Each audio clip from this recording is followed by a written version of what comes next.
یہ جو سب کہتے ہیں نا کہ ایک کان سے سنو اور دوسرے کان سے نکال دو، میرا دل کرتا ہے کہ ان کو کبھی تو کسی نے یہ بتایا ہوتا کہ ان دونوں کانوں کے بیچ میں ایک دماغ بھی آتا ہے جہاں بات ہمیشہ کے لیے ٹھہر جاتی ہے. اور اسی لیے کہا جاتا ہے نا کہ الفاظ جو ہوتے ہیں وہ تیر سے زیادہ خطرناک ہوتے ہیں، کیونکہ تیر جو ہوتا ہے وہ جسم کو زخمی کرتا ہے، لیکن جو الفاظ ہوتے ہیں نا وہ آپ کی روح کو زخمی کرتے ہیں. اور یہ سوچنا کہ بات ایک کان سے داخل ہو اور دوسرے سے وہ نکل کے کہیں اور چلا جائے، دراصل یہ ایک بہت بڑا فریب ہے.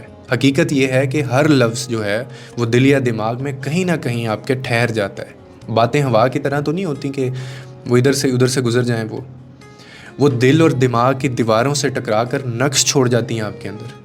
کوئی جملہ بظاہر کتنا ہی ہلکا کیوں نہ ہو، کتنا ہی وہ چھوٹا کیوں نہ ہو، وہ انسان کی روح پر ایک ایسا زخم وہ لگا سکتا ہے جو برسوں نہ بھرے، جو اس کو توڑ دے. جان سے بولا کریں، آپ کی زبان سے نکلے ہوئے الفاظ کبھی بھی بے نشان نہیں ہوتے. وہ کسی کے لیے دعا بھی بن سکتے ہیں اور وہ کسی کے لیے بد دعا بھی بن سکتے ہیں.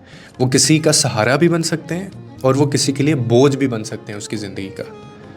اسی لیے یہ ایک کان سے سنی اور دوسرے کان سے نکال دینے والی جو بات ہے اتنی آسان نہیں ہوتی.